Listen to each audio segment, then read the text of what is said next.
दर्शक बंधु जेजेमा घरोई उपचार सबुबेले स्वास्थ्य संबंधी समस्यार प्राकृतिक समाधान होई आसुछि।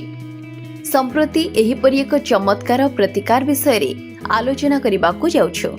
सतेज पिजुली पत्र को चोबाइबा देह पई रामबाण।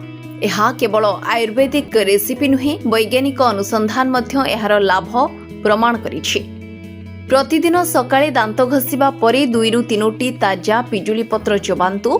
एहाको भल भाबे चोबाइबा परे पानी पियंतु। मने रखंतु जे पत्र गुड़िक संपूर्ण परिष्कार एवं कोनोसी कीट जेमिति एथिरे नथिबो। तेबे आसंतु जानिबा पिजुली पत्र खाइबा द्वारा केउ रोग भल हुए। पिजुली पत्र रे एंटीबैक्टेरियल गुण रहिछि, जहा पेट जीवाणु को दूर करिथाए। एहा गैस, अम्लता एवं कोष्ठकाठिन्य भली समस्यारु मुक्ति देइथाए। रक्तरे शर्करा स्तर को नियंत्रण करिबारे पिजुली पत्र सहाय्य करिथाए। एहा इंसुलिन स्तर को बढ़ाई थाए एवं टाइप 2 डायबिटीज हेबार आशंका कम करिथाए।